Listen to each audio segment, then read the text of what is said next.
থাইল্যান্ডের ই-ভিসা চালু হলো বাংলাদেশিদের জন্য। বাংলাদেশের সাধারণ পাসপোর্টধারীদের জন্য চালু হয়েছে থাইল্যান্ডের ই-ভিসা। বৃহস্পতিবার 2 জানুয়ারি থেকে ই-ভিসা সুবিধা চালু করেছে দেশটি।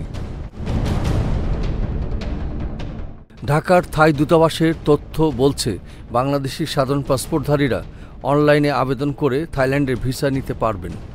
আবেদনের 10 দিনের মধ্যে ই-ভিসা ইমেইলে পাঠানো হবে। এই ভিসা নিয়ে থাইল্যান্ডে প্রবেশ করা যাবে। অনলাইনে থাইল্যান্ডে ভিসা নেওয়ার জন্য প্রথমে নিজের একটি অ্যাকাউন্ট খুলতে হবে। তারপর আবেদন ফর্ম পূরণ করতে হবে।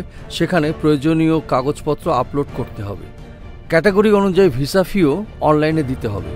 আবেদন সাবমিট করার পর 10 দিনের মধ্যেই ইমেইলে চলে আসবে ভিসা। থাইল্যান্ড ভিসা নেওয়ার জন্য যেতে হবে এই লিঙ্কে। এর আগে 19 ডিসেম্বর থেকে বাংলাদেশের সরকারি পাসপোর্টধারীদের ই-ভিসা চালু করেছে থাইল্যান্ড। 24 ডিসেম্বর থেকে ঢাকার থাইল্যান্ডের ভিসা সেন্টার বন্ধ করে দেয়া হয়। এস আহমেদ রাজ, ডেস্ক রিপোর্ট, এই সময় টিভি, ঢাকা।